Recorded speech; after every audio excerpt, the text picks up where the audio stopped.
Oh yeah, I'm on that. Yes. I think that the biggest flavor of cyclist and motorist is the same. We want the same thing.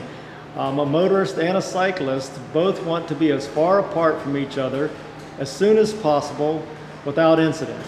And I think that goes a long way. We want the car to go up the road and be away from us. We don't want to hold them up, but we want it to be done without incident and safe as possible. And a motorist wants to be as far away from us, I think, as quick as they can without it.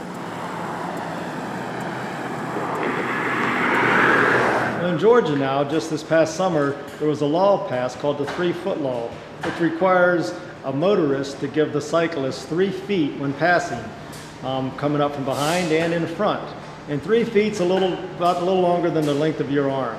So that's good enough clearance to make sure that the motorist stays clear of the cyclist, as long as they're passing at a normal speed. Where we're having the trouble, it seems to be, is right on the fringes of town, where there's more open space, there's faster moving traffic, there's fewer cars, and there's more distance between stop signs and stoplights. So that's when they become off in another world, we could say, in speeding and not paying attention, and then their reaction time is way down.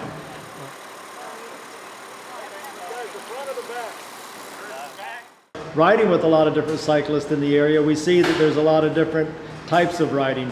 We see problems with people riding their bicycle down the wrong side of the road, riding in the middle of the road, not using hand signals, not keeping consistent in traveling in a straight line. We see them kind of veering out and zigzagging, and a motorist can't predict what's going to happen. So what a cyclist needs to do is operate with some responsibility. Staying in a straight line, staying as far to the right of the lane as they can, riding no more than 2 abreast, using the same hand signals that they learned on their driver's license test, and giving caution to motorists.